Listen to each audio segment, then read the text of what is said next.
বিসমিল্লাহির রহমানির রহিম। আপনারা যেখান থেকে দেখতেছেন, যে গরুটা আপনারা দেখতেছেন, এই গরুটা দেখি যে মাটির সাথে শুয়ে আছে এবং কোনো কিছু খাচ্ছে না। তাই আমি গরুটির টেম্পারেচার মাপলাম 108 ডিগ্রি জ্বর।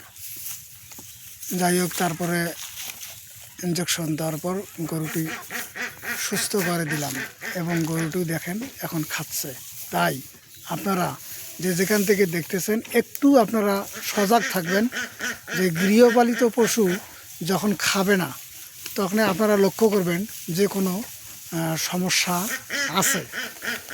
তাই অল্প শুরুতেই আপনারা তার চিকিৎসা নেবেন, যেহেতু গৃহপালিত পশু কোনো কথা বলতে পারে না। তাই আপনারা সিমটম দেখলেই টের পাবেন যে গরুটির সমস্যা আছে।